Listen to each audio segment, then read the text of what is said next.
brought to you by Nova शुद्ध घी।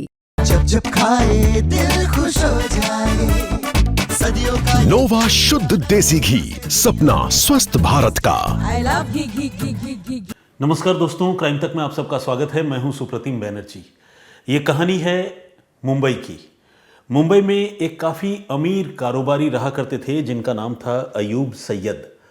अयूब सैयद साहब की उम्र तकरीबन 69-70 साल की थी और इनका स्टील और मेटल्स का कारोबार था। कई फैक्ट्रियों के ये मालिक थे। अच्छा खासा परिवार, करोड़ों की प्रॉपर्टी, जीवन में किसी बात की कोई कमी नहीं थी। 2 बेटे थे और इनमें से जो बड़ा बेटा था उसे सैयद ने अपनी जो फैक्ट्री वसई इलाके में है वो गिफ्ट कर दी थी, या कह लें कि विरासत के तौर पर दे दी थी। और बड़ा बेटा वसई वाली फैक्ट्री को ऑपरेट किया करता था।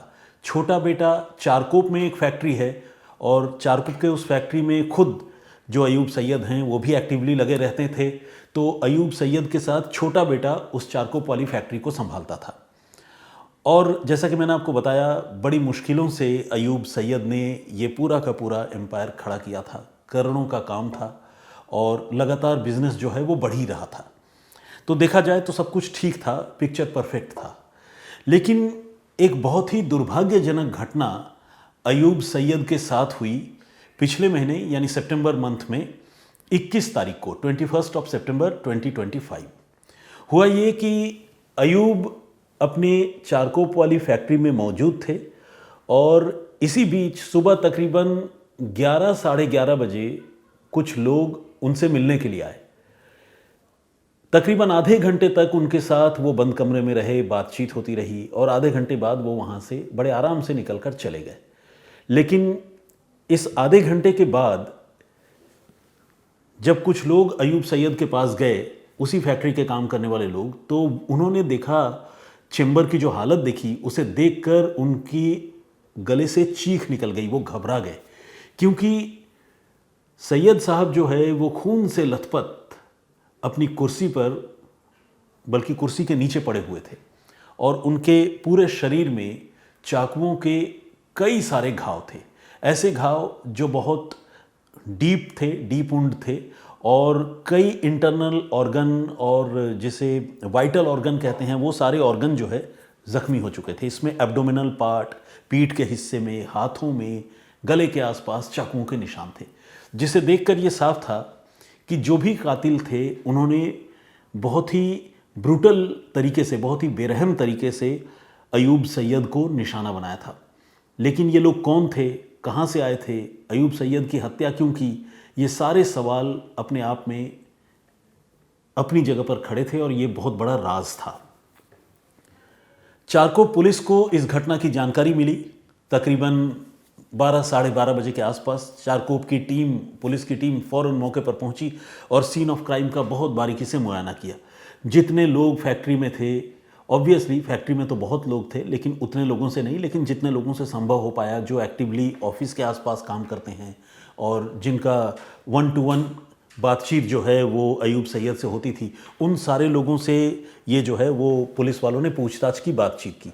इस बीच जो अयूब सैयद का छोटा बेटा है, जो उसी फैक्ट्री में अपने बुज़ुर्ग पिता के साथ रहता था और उनको असिस्ट किया करता था, उससे भी पूछताछ हुई। लेकिन पूछताछ होने के बावजूद इन कातिलों के बारे में कोई क्लू पुलिस को नहीं मिल पाया। ये समझ में नहीं आ रहा था कि कातिल कौन थे, कहाँ से आए थे, क्यों मारकर चले गए। ये एक राज बना हुआ था। पुलिस ने जब उस पूरे फैक्ट्री के प्रेमाइसेस की तलाशी ली तो पुलिस ने देखा कि फैक्ट्री में एक वाटर टैंक है, जिस वाटर टैंक के अंदर कई तेज़ धार हथियार जो है वो पड़े हुए हैं। ये देखकर पुलिस को लगा कि हो सकता है कि इन हथियारों का भी उस मर्डर केस से कोई लिंक हो। पुलिस ने उन हथियारों को भी रिकवर कर लिया और इसी के साथ बुजुर्ग अयूब सैयद की लाश बरामद करके उसे पोस्टमार्टम के लिए भिजवा दिया गया। जांच पुलिस शुरू कर चुकी थी, कत्ल का मामला दर्ज किया जा चुका था और इसी सिलसिले में पुलिस ने सबसे पहले जो है सीसीटीवी फुटेज जो फैक्ट्री में लगे हुए थे, उन सीसीटीवी कैमरों की फुटेज को एग्जामिन करना शुरू किया। तमाम सीसीटीवी कैमरों के फुटेज पुलिस ने निकलवाए और इन सीसीटीवी फुटेज में 2 लोग अयूब सैयद के कमरे में जाते हुए और बाहर आते हुए दिख रहे थे। लेकिन ये 2 लोग कौन थे ये सीसीटीवी फुटेज को देखकर क्लियरली समझ में नहीं आ रहा था। मतलब सीसीटीवी फुटेज ऐसा नहीं था कि कातिलों का चेहरा पहचाना जाता और उन्हें फ़ौरन आइडेंटिफाई कर लिया जाता, गिरफ्तारी हो जाती। ये संभव नहीं हो पा रहा था। तो पुलिस थोड़ी फिक्स में थी। पुलिस को समझ में नहीं आ रहा था कि इस मामले की जांच आगे बढ़ाएं तो कैसे बढ़ाएं। लेकिन इसी बीच पुलिस ने एक बात नोटिस की। एक सीसीटीवी फुटेज में पुलिस ने देखा कि जो 2 कातिल अयूब सैयद के कमरे में गए और वहाँ से बाहर निकले, बाहर निकलने के बाद उनमें से एक कातिल ने अपनी जेब से मोबाइल फ़ोन निकाला और वहीं से खड़े खड़े उसने पहले किसी को फ़ोन किया। फ़ोन पर बातचीत की और मुख्तसर सी बातचीत करने के बाद, छोटी सी बातचीत करने के बाद वो दोनों कातिल वहाँ से निकल गए। अब पुलिस ने अपना दिमाग दौड़ाया। पुलिस ये पता करने की कोशिश करने लगी कि इस आदमी ने किससे बात की होगी। अब उस आदमी की पहचान तो पता नहीं थी। अगर पहचान पता होती तो शायद मोबाइल नंबर से ही उसको पहले ट्रैक करने की कोशिश करते।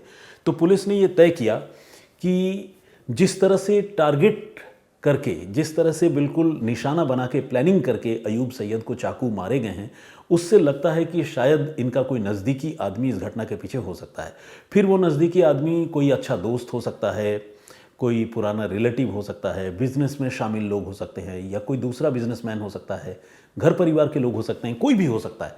तो पुलिस को अब ये पता करना था कि ये जो कातिल थे उन्होंने कत्ल की घटना को अंजाम देने के तुरंत बाद किसे फ़ोन किया था। उससे ये पता चल जाता कि कातिल कौन है। तो पुलिस ने दूसरे तरीके से, एक समझ लीजिए कि उल्टे रास्ते से पुलिस कातिलों तक पहुंचने की कोशिश करने लगी। और इसी क्रम में पुलिस ने जो अयूब सैयद हैं उनके आसपास के तमाम लोगों के बारे में जानकारी जुटाने की शुरुआत की। सबसे पहले तो एक आदमी का नाम ही सामने आया। 2 बेटों के बारे में तो खैर पुलिस को पता था ही, पुलिस उनसे पूछताछ भी कर रही थी। वो खुद ही बहुत दुखी और परेशान थे। इस बीच एक आदमी का नाम सामने आया जिसकी उम्र है 40 साल। नाम है शानू मुश्ताक चौधरी। ये शानू मुश्ताक चौधरी जो है वो अयूब सैयद का बिजनेस पार्टनर था और इसने भी 1 करोड़ से ज़्यादा रुपए सैयद के बिजनेस में इन्वेस्ट कर रखे थे। तो पुलिस अब शानू मुश्ताक चौधरी से बात करना चाहती थी ताकि ये पता करे कि भाई उसे अगर कुछ पता हो कि कौन है किलर, क्या है। तो लेकिन इससे पहले पुलिस ने एक काम किया। पुलिस ने शानू मुश्ताक चौधरी का मोबाइल नंबर जो है वो हासिल किया। परिवार के बाकी लोगों के भी मोबाइल नंबर पुलिस ने हासिल किए और सारे मोबाइल नंबरों की पुलिस ने बहुत गहराई से, बहुत बारीकी से स्कैनिंग शुरू की। और इस स्कैनिंग में पुलिस को एक बहुत ही वाइटल क्लू इस मामले का मिला जिसे देखकर पुलिस की आंखें खुल गई। पुलिस यही 11:30 से 12 बजे के दरमियान, जिस वक्त कातिल उस कमरे से बाहर निकले थे, उस दरमियान जो एक फ़ोन वहाँ से जनरेट हुआ था, फ़ोन कॉल जनरेट हुआ था, पुलिस ये पता लगा रही थी कि इस दौरान अयूब सैयद के नज़दीकियों में क्या किसी ने कोई फ़ोन कॉल रिसीव किया था। पुलिस उसको लिंक करना चाहती थी और इत्तेफाक से जिस एंगल पर पुलिस सोच रही थी, पुलिस को वो एंगल समझ में आ गई और उसी एंगल पर वो बात आगे भी बढ़ी। हुआ ये कि ये जो पार्टनर है शानू मुश्ताक चौधरी, जब पुलिस ने उसके मोबाइल फ़ोन की कॉल डिटेल को स्कैन किया तो पुलिस ने देखा कि हाँ, मुश्ताक चौधरी के फ़ोन पर एक कॉल जो है उसी दिन सुबह तकरीबन 11:30 से 12 बजे के बीच आया था और छोटी सी बातचीत हुई थी कुछ मिनटों की। इसे देखकर पुलिस को समझ में आ गया कि शायद ये वही कॉल है जो फैक्ट्री से कातिलों ने शानू मुश्ताक चौधरी को की थी। हालांकि ये कंफर्म नहीं था कि ये कातिलों का ही कॉल है या नहीं है, क्योंकि नंबर कातिलों का तो पुलिस को पता नहीं था। तो पुलिस ने शानू मुश्ताक चौधरी को अब पूछने का फैसला किया, पूछताछ करने का फैसला किया। उसे पूछताछ के लिए बुलाया गया, वो आया भी और पुलिस ने उसके मोबाइल फ़ोन की जो डिटेल है वो दिखाते हुए कहा कि ये जो नंबर है, जिस नंबर पर तुम्हारे साथ 11:30 से 12 बजे के बीच में ये 2 या 1.5 मिनट की जो बातचीत हुई है, ये फ़ोन कॉल तुम्हें किसने किया था, ये आदमी कौन है। शानू मुश्ताक चौधरी ने जवाब दिया कि ये बिज़नेस से रिलेटेड एक कॉल था और एक छोटी सी बातचीत हुई। ये आदमी जो है उसका पुराना जानने वाला है और उसका नाम है खैरुल इस्लाम कादिर अली। नाम था खैरुल इस्लाम कादिर अली। तो पुलिस ने पूछा कि क्या बिज़नेस का मामला था, तो उसने कोई अपनी दलील, कोई अपनी स्टोरी बिज़नेस वाली वो पुलिस को सुनाई। लेकिन पुलिस को उसके कई बातों पर जो है बहुत ज़्यादा यकीन नहीं हुआ, पुलिस पर शक कर रही थी और पुलिस ने इसी शक की बिना पर मोहम्मद खैरुल इस्लाम कादिर अली को हिरासत में लिया, क्योंकि इसी आदमी ने वो कॉल जो है 11:30 से 12 बजे के दरमियान शानू मुश्ताक चौधरी को की थी। अब जब इस आदमी को हिरासत में लिया और इससे जब सख्ती से पूछताछ की तो पुलिस का जो शक था वो बिल्कुल सही निकला। हुआ ये कि ये जो आदमी था मोहम्मद खैरुल इस्लाम कादिर अली, इसने कबूल कर लिया कि अयूब सैयद का कत्ल उसी ने अपने एक साथी के साथ मिलकर 21 सितंबर की सुबह को किया था, और ये जिस कॉल की बात कर रहे हैं वो कॉल भी उसी ने किया था, और उसी फैक्ट्री से खड़े होकर उसने ये फ़ोन कॉल शानू मुश्ताक चौधरी को किया था। यानी जो सुपारी किलर है, जो कातिल है, जिसने हत्या की वारदात को अंजाम दिया, उसने कत्ल की घटना कबूल कर ली, और कबूल करने के साथ ही उसने सुपारी देने वाले शख्स यानी अयूब सैयद के बिजनेस पार्टनर शानू मुश्ताक चौधरी का नाम भी ले लिया। तो इस तरह से देखा जाए तो इस कहानी का पार्शियली खुलासा हो गया। लेकिन अब सवाल ये था कि पार्टनर ने ही अपने सीनियर और अयूब सैयद की हत्या क्यों करवा दी? क्या सिर्फ उसी ने करवाया? कितने की सुपारी दी? कितने लोग इसमें शामिल थे? क्या इसके पीछे की कोई और कहानी है? पुलिस को अब ये सारा सच इस मामले का पता लगाना था। तो पुलिस ने जब खैरुल से और सख्ती से पूछताछ की तो उसने बताया कि उसे शानू मुश्ताक ने 6.5 लाख रुपए की सुपारी दी थी, और एडवांस के तौर पर 1 लाख रुपए दिए थे, और उसी 1 लाख रुपए को हासिल करने के बाद वो अपने एक पार्टनर के साथ, अपने एक दोस्त के साथ जो इस मर्डर में शामिल था, उसे लेकर अयूब सैयद के फैक्ट्री तक गया। पूरी तैयारी वो पहले कर चुके थे, कई महीनों से ये तैयारी चल रही थी, और फिर मौका देखकर सुबह के वक्त 21 सितंबर को उनकी हत्या कर दी, और हत्या करके वो अपने कातिल दोस्त के साथ वहाँ से निकल गया।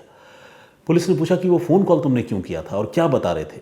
तो उसने कहा कि कत्ल तो मैंने कर दी, और कत्ल कर देने के बाद मुझसे रहा नहीं गया, क्योंकि ये काम बड़ी आसानी से मैंने कर दिया। मुझे नहीं लगा था कि मैं इतनी आसानी से उस आदमी को मार पाऊंगा।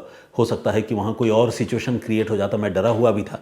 लेकिन मैंने जब कत्ल कर दिया और तुरंत ही वो बुज़ुर्ग आदमी मर गया मेरी आंखों के सामने, तो मैं थोड़ा एक्साइटेड हो गया, उत्साहित हो गया कि मैंने वो काम कर दिया है। और फिर मैंने उसी एक्साइटमेंट में, उसी जोश में शानू मोहम्मद को कॉल करके बताया कि मैंने आपका काम कर दिया है, बाकी रुपयों की तैयारी रखिए। तो बेसिकली सुपारी की जो रकम मुझे लेनी थी, उस रकम को हासिल करने के लिए मैंने मौका वारदात से ही कॉल कर दिया। असल में वो जो लास्ट कॉल इस घटना के बाद इस कातिल ने सुपारी देने वाले आदमी को किया था, वो कॉल की तस्वीर सीसीटीवी फुटेज में कैद हुई थी, जिसका मैं जिक्र कर रहा हूँ। और उसी सीसीटीवी फुटेज के सहारे पुलिस पहले सुपारी देने वाले शख्स तक पहुँची और फिर कातिलों तक भी पहुँची।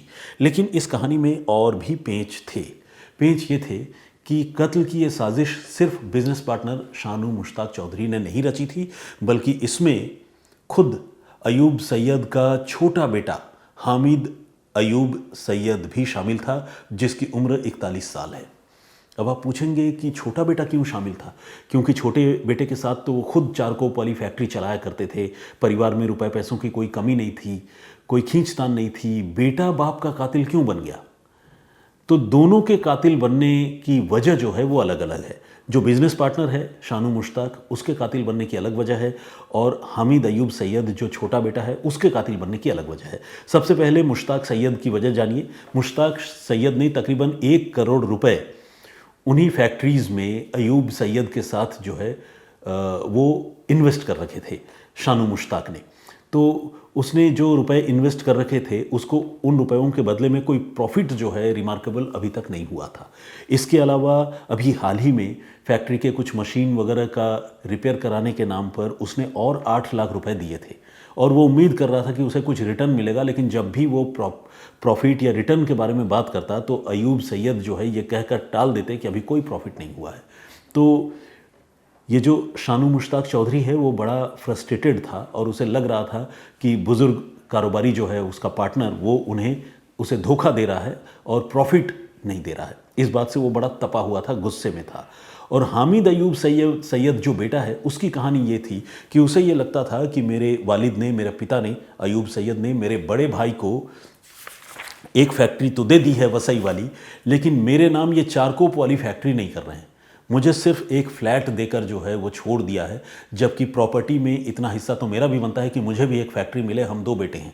तो चारकोप वाली फैक्ट्री जो है वो अयूब सैयद के नाम पर ही थी, वो अपने बेटे के नाम पर उसको ट्रांसफ़र नहीं कर रहे थे, या उन्होंने सोचा होगा कि मैं बाद में करूँगा जब बेटा थोड़ा और मैच्योर हो जाएगा, या ज़रूरत ऐसी आन पड़ेगी, मेरे गुजरने के बाद तो बेटे का ही है। ऐसा हो सकता है कि बुज़ुर्ग पिता के ख्यालों में हो, लेकिन हामिद अयूब सैयद जो है उससे रहा नहीं जा रहा था। उसको लग रहा था कि पापा ने मुझे धोखा दिया है, बड़े भाई को प्रॉपर्टी दी है, मुझे प्रॉपर्टी नहीं दी है। तो एक बेटे के खूनी बनने के पीछे ये कहानी थी। इन दोनों ने मिलकर ये मर्डर प्लान किया था और फिर प्लान के मुताबिक, जैसा कि मैंने आपको बताया, खैरुल इस्लाम कादिर अली नाम के एक सुपारी किलर को इन्होंने 6.5 लाख रुपए की सुपारी दी थी। उस सुपारी किलर ने अपने साथ एक और लड़के को लिया और दोनों ने मिलकर अयूब सैयद की चाकुओं से गोदकर हत्या कर दी। तो ये थी पूरी कहानी। कत्ल का ये मामला शायद इस तरह नहीं सुलझ पाता अगर इन कातिलों ने कत्ल करने के फ़ौरन बाद जोश में आकर मौका वारदात से अपने मोबाइल फ़ोन से किसी को फ़ोन न किया होता।